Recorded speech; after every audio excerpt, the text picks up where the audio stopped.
Hi again then guys, and welcome to episode 1 of the second to last of our new review series for Gran Turismo 6. And this series is called Quattroporte, and we are featuring the 4-door saloons and sedans of Gran Turismo 6, primarily the sports and super saloons. And what better way to start this series than by featuring one of the most popular and widely respected and loved super saloons in real life, the Lexus IS F. Now this is the normal ISF, not the CCSR Pikes Peak version.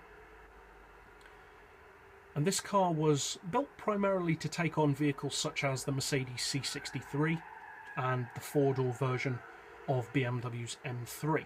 And it does a very good job of that in real life. But how does it compare in the game?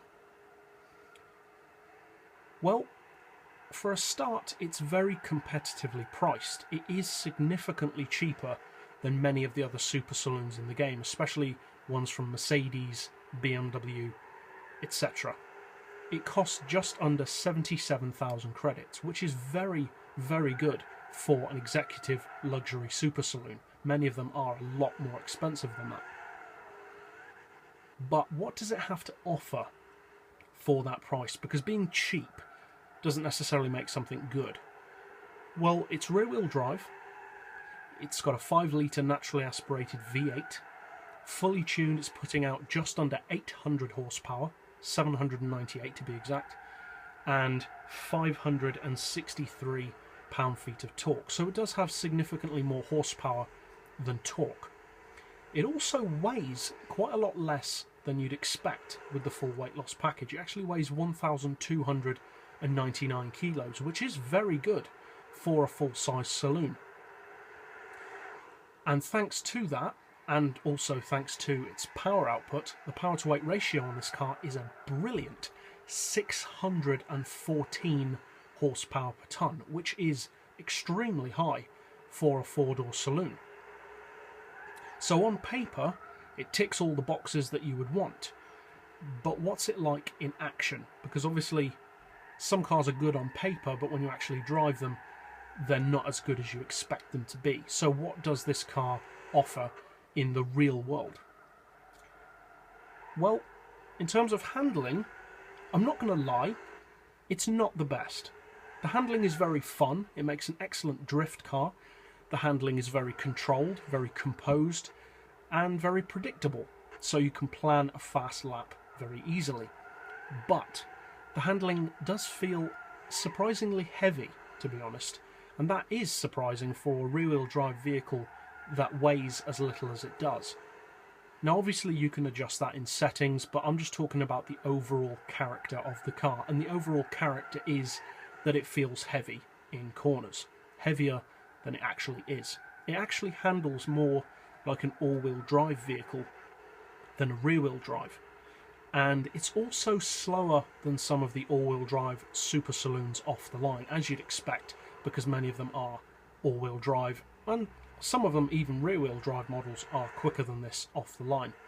Acceleration is okay, mid-range it's very good, off the line not so much.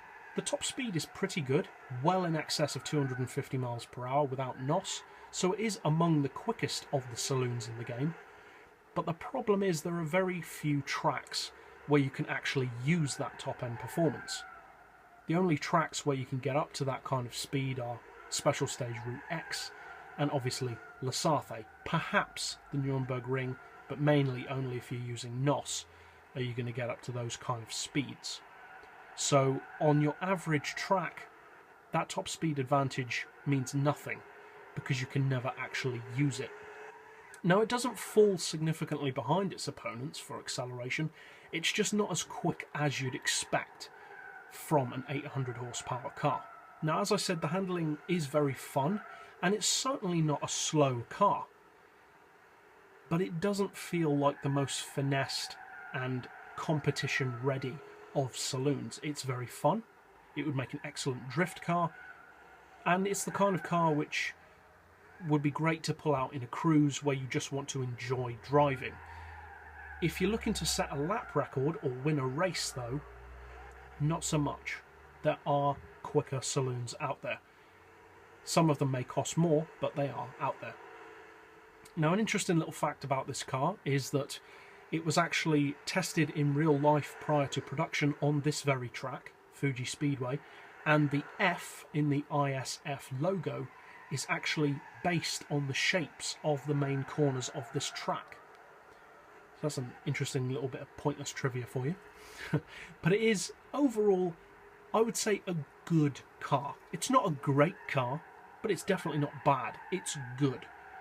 It's not boring, but it does lack something. And it's hard to actually pinpoint what it is, but it feels like it lacks something. On paper, it has everything you could want, but in practice, it just doesn't feel as good as it looks, really, on paper. Overall, though, it's a perfectly decent car. It looks good, it sounds good, it handles well, and it is fast.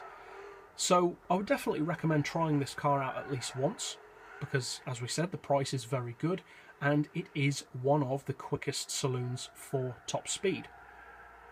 Just don't set your expectations of this car too high. Don't expect it to be a supercar beater, because it's not. So that's it for the first episode of this series. I'll see you guys next time, and as always, thanks for watching.